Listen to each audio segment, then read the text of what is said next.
to put this thing together, drop your components through the front of the board. That's the bit with the writing and the stencil sort of components on it, right?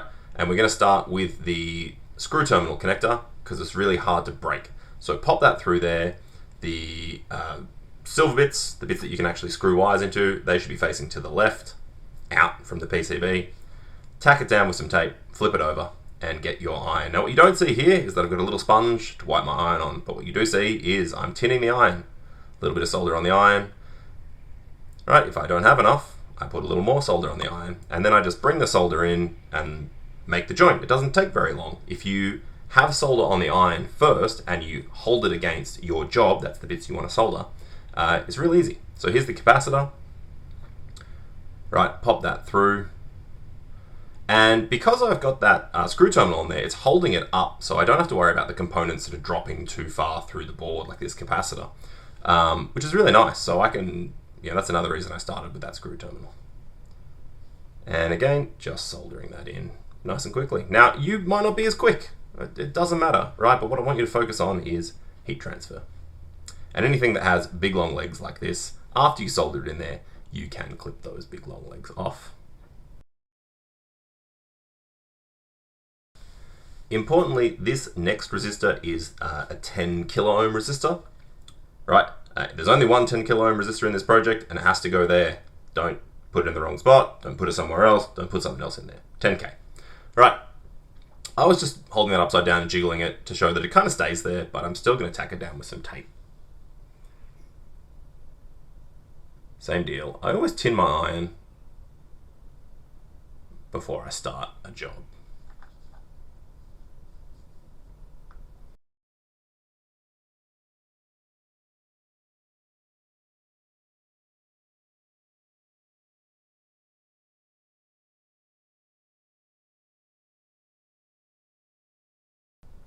Now, this is your IC socket, and it has a little U-shaped cutout on the left, and that matches the little U-shaped cutout that's on the left of the stencil. So make sure you put it in the right way.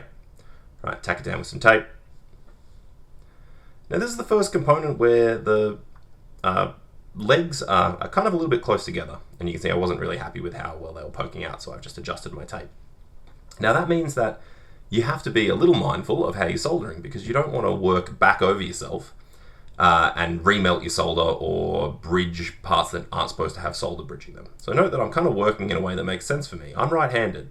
So if I start bottom left, then I solder out to my right and I don't work back over myself. So if you're a lefty, you'd have to flip that.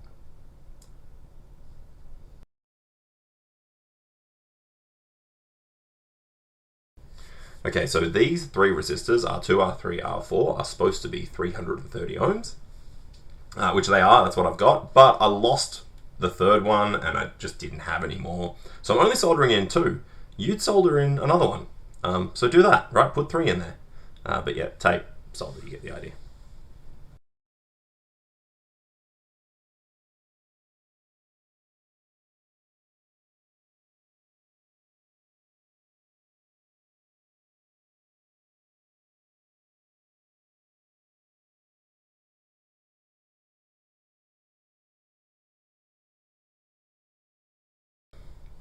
So next up is the potentiometer. Right, and the potentiometer kind of holds itself in, which is nice. It's got that middle leg that's kind of got a bend in it, but it doesn't hold itself in perfectly, so get yourself a piece of tape. I realized here, I think that I needed a longer piece of tape, so you know what I did? I got a longer piece of tape. I know, shocking.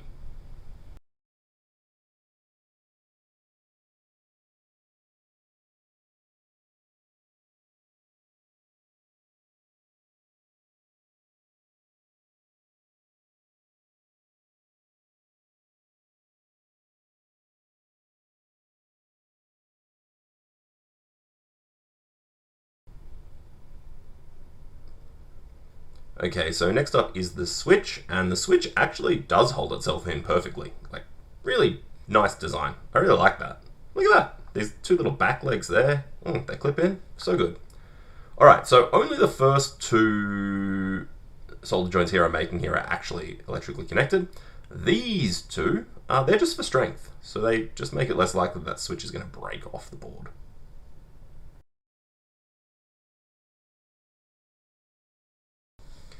And we're saving the transistors for last. I've saved the transistors for last because they're the most heat sensitive component that you're going to be working with.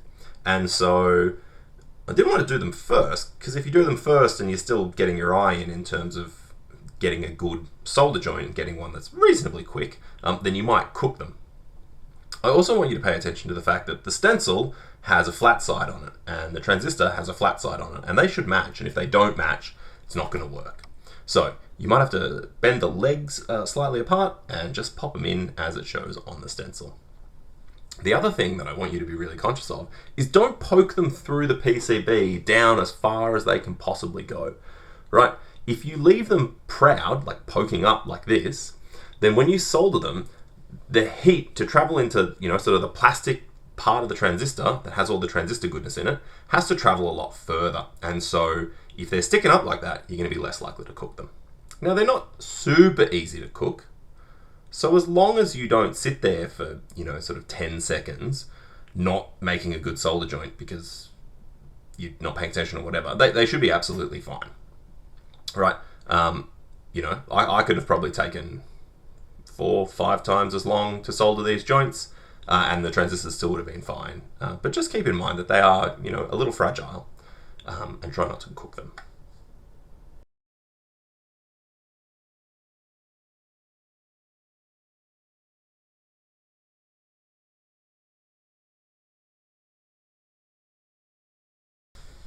So last part to be soldered is the wires from the LED strip.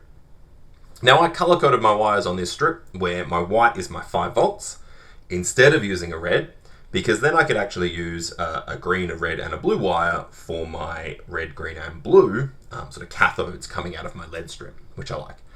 So these wires here, they've got these strain relief holes. So you poke the wire in from the back of the PCB and then you loop them over and poke them through these holes from the front so that you can still solder them from the back.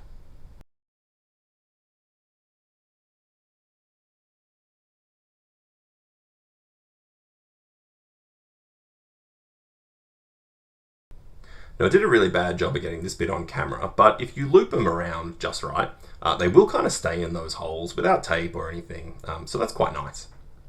And then you can just come through and you can get that pesky LED strip out the road. Yeah, well done, me.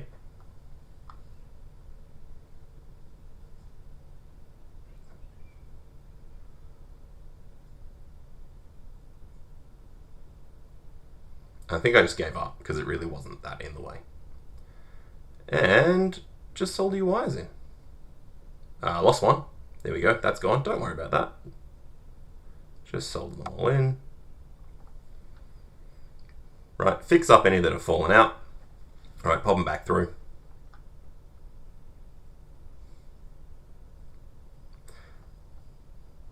And I'll finish that last joint. Now, notice the second from the bottom in this video is a little light on. There's not much solder in there, so I just add a little solder into that so that it looks good. And you can trim off any excess. And that's the soldering done, except for, I'm missing a resistor. But you won't be because we have the stuff.